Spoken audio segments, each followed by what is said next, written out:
Eles pensavam que tinham a foto perfeita. Era 22 de março de 2025. Em algum lugar acima do Mar Vermelho, o céu estava limpo. A visibilidade era quase perfeita e um caça F-16 Fighting Falcon da Força Aérea dos Estados Unidos voava em patrulha de rotina. Altitude padrão. Nada fora do normal. Então, um sinal sonoro. Uma luz de aviso no visor frontal pisca em vermelho. Radar bloqueado. Outro sinal. Depois outro. Lançamento de míssil. Quebra. Quebra. Quebra. O piloto bate com força na alavanca. O instinto entra em ação. O F-16 vira bruscamente para a direita, lançando foguetes de sinalização e contramedidas. Uma assinatura de calor corta o ar. Um míssil SEAD guiado por infravermelho acaba de ser disparado de um território controlado pelos Houthis no Iêmen. Rápido. Silencioso e destinado a matar. O jato mergulha, com os motores a rugir. Abaixo, a equipa Growler, que bloqueia o radar, ilumina as ondas de rádio. Acima, um E-2D Hawkeye gira para assumir a vigilância. A partir do convés do USS Eisenhower, os operadores observam tudo a acontecer em tempo real. O míssil ajusta a rota no ar. Está a seguir a esteira de calor do motor. 30 segundos para o impacto. O piloto faz uma curva fechada de 9G, cada centímetro da aeronave gemendo sob a tensão. Fox 3. Defensivo. Grita ele pelo rádio. Um último clarão surge atrás do jato. Brillant. Quent. Confundindo o localizador do míssil. Boom. O míssil detonou no ar. Muito longe para fazer diferença. O jato sobreviveu. Mas agora, a questão não é como os Houthis conseguiram um míssil tão perto. É o que acontece quando se dispara um e se erra. Porque isto não foi apenas um combate aéreo. Foi uma isca. O míssil não surgiu do nada. Durante semanas, o Mar Vermelho estava a aquecer. Figurativa e literalmente. Navios-tanque comerciais foram redirecionados. Contra-torpedeiros norte-americanos cruzavam as ondas e as forças Houthis ficavam cada vez mais ousadas. Muito ousadas. Esta também não foi a primeira vez que tentaram algo assim. Apenas alguns dias antes, um drone MQ-9 Reaper norte-americano foi abatido ao largo da costa do Iêmen. Nem sequer teve oportunidade de reagir.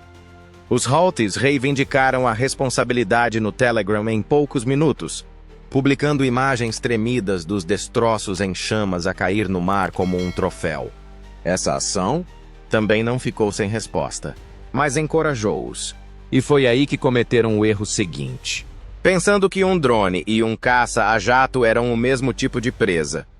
Os DIUAS já tinham emitido avisos. Os grupos de ataque de porta-aviões tinham mudado de formação. Os contra-torpedeiros Aegis foram reposicionados. Mas os Houthis, apoiados pela tecnologia e treino iranianos, acreditavam que podiam continuar a escalar sem consequências reais. Então, quando um F-16 americano entrou na sua rede de radar, eles dispararam. Só que desta vez, o jato ripostou. É que aquele F-16 não estava apenas a patrulhar aleatoriamente. Fazia parte de uma rede ISR mais ampla, inteligência, vigilância e reconhecimento, concebida para detetar atividade de mísseis ao longo da costa do Iêmen. E o que aquele piloto não sabia naquele momento era que era a ameaça final num jogo muito perigoso de isca e armadilha. Por quê? Nas últimas semanas, o Pentágono tinha autorizado uma mudança de postura. Chega de esperar. Se um radar detectasse a aeronave errada, ela seria considerada hostil. Se ocorresse um lançamento, a retaliação seria automática. As regras de combate tinham mudado. Discretamente. Formalmente. E, neste caso, o lançador Houthi cometeu o erro fatal. Acendeu-se durante tempo suficiente para ser visto. Disparou uma vez e permaneceu no local apenas alguns minutos a mais. Esse seria o seu último erro.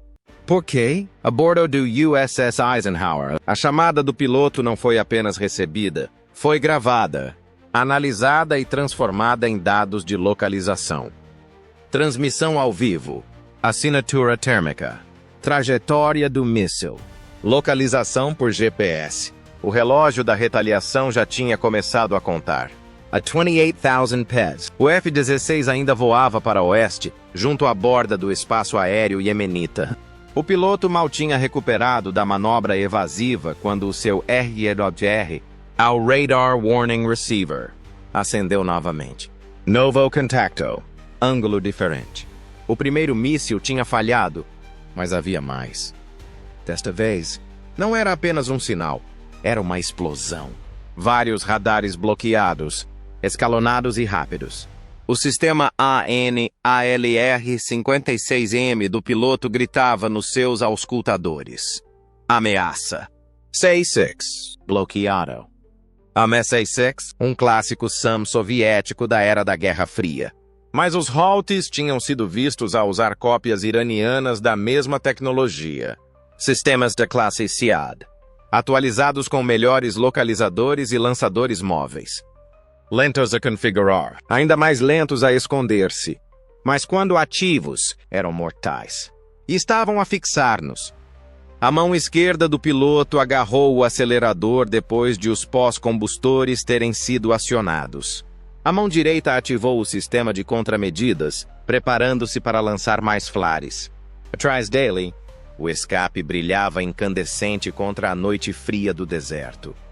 Um alvo infravermelho perfeito para qualquer ogiva guiada por calor.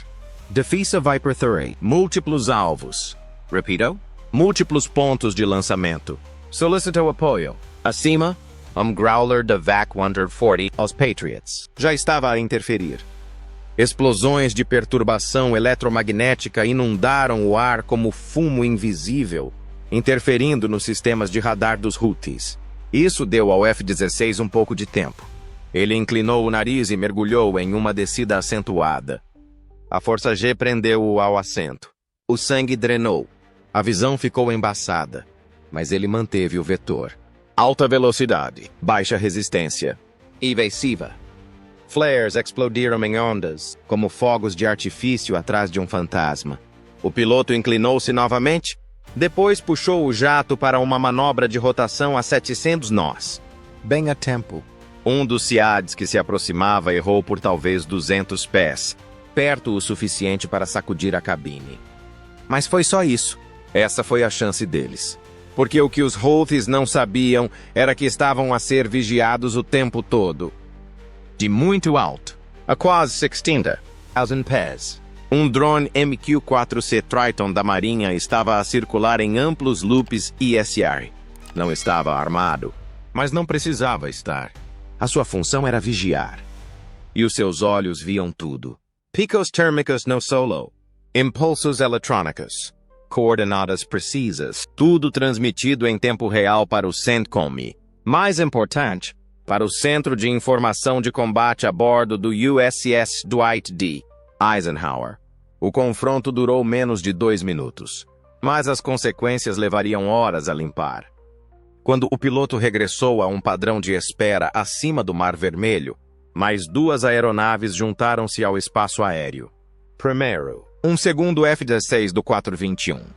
O esquadrão de caças aproximou-se da sua asa, à procura de novas ameaças.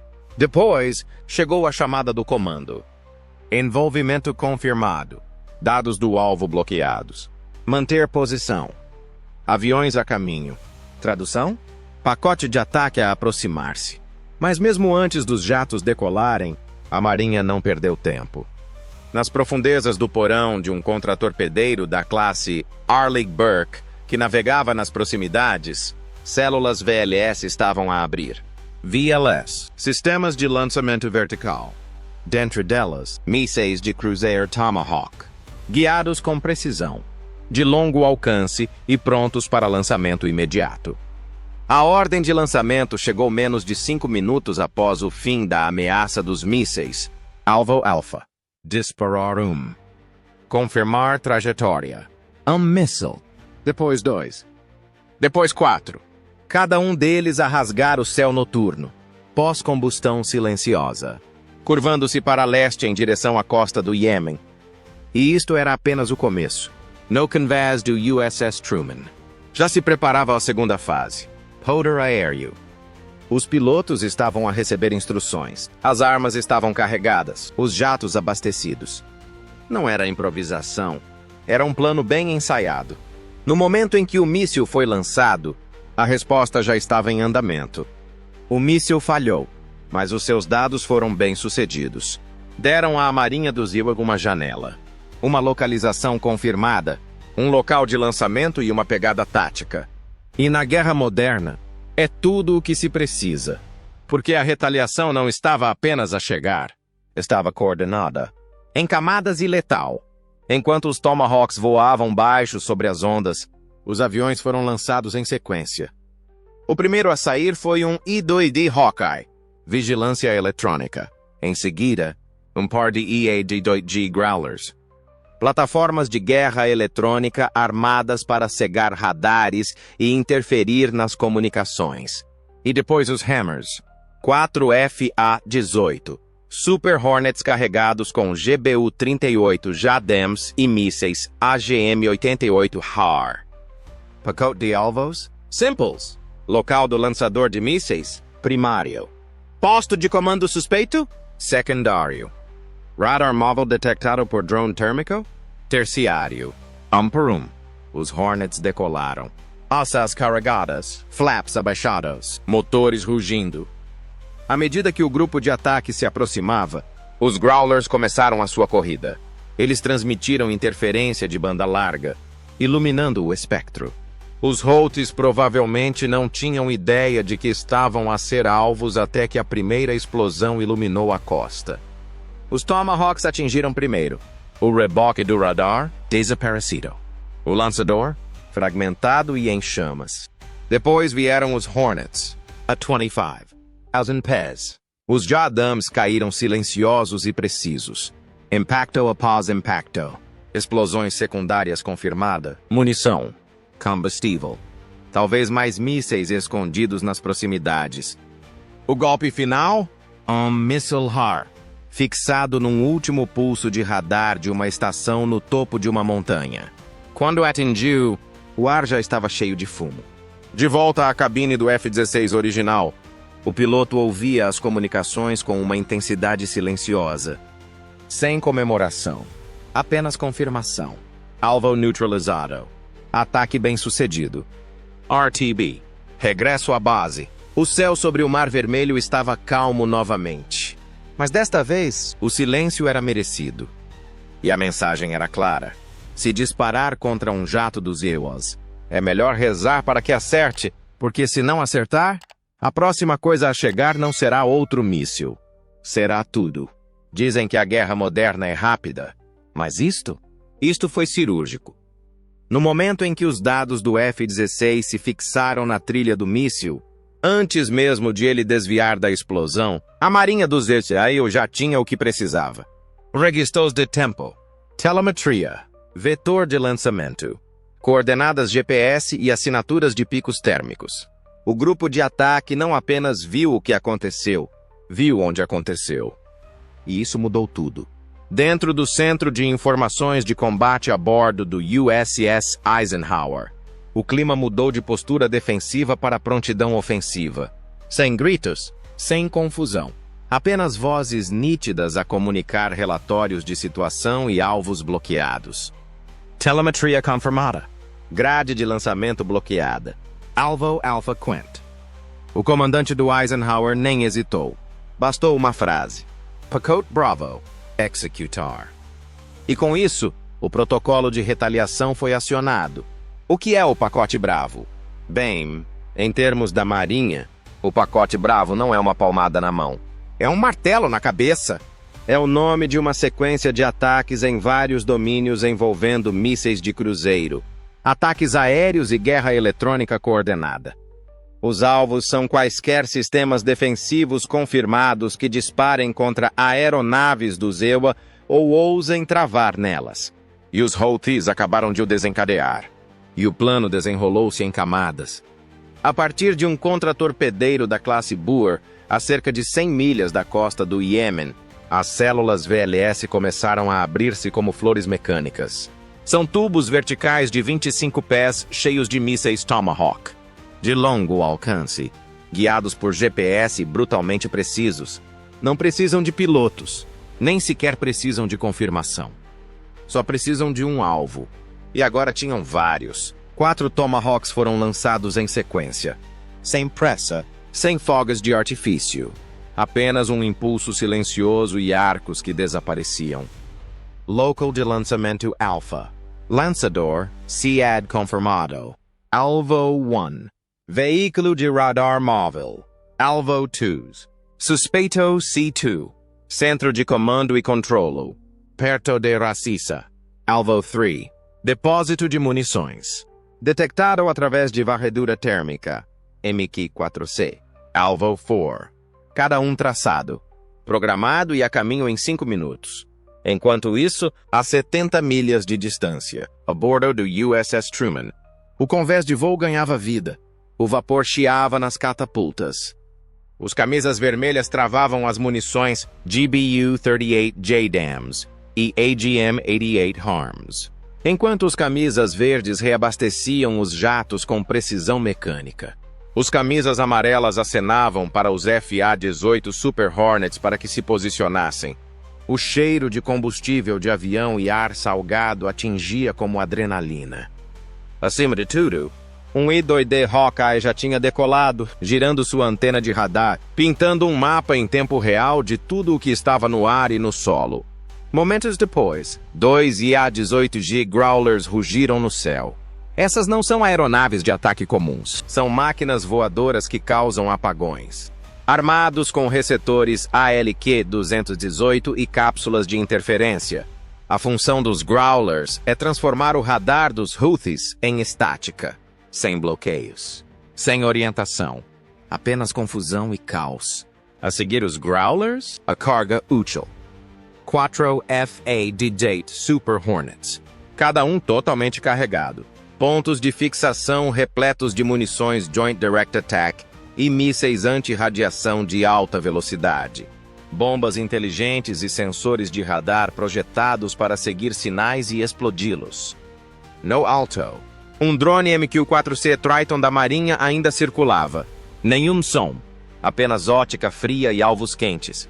Ele monitorava tudo. Nuvens de calor pós-ataque. Movimentos de veículos. Possíveis evacuações.